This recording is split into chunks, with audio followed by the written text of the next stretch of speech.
એને કારણે मतलब पाछळ देखाता था दरिया थोड़ा मत आई तो मैं हिचका देखाड़ दे दोस्तों।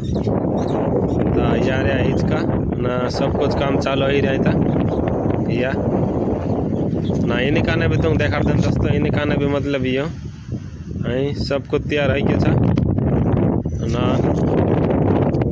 मतलब दोस्तों आप मतलब के बोना में कि यहाँ देखा रोल के भाव था कौन रोल क्या कहने रोल क्या था तू देख जो।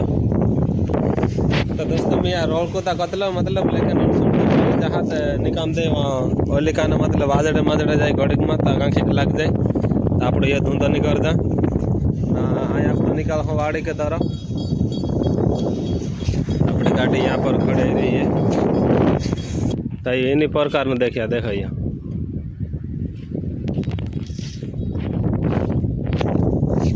गाइस होती है घूमने की मजा। और तुम घूमने तुम भी थोड़ा घना जाए करो यार दोस्तों। पानी तानी पड़ा लेकिन फिर भी घूम लेना पड़ता है, इच्छा अपनी पूरी कर लेना।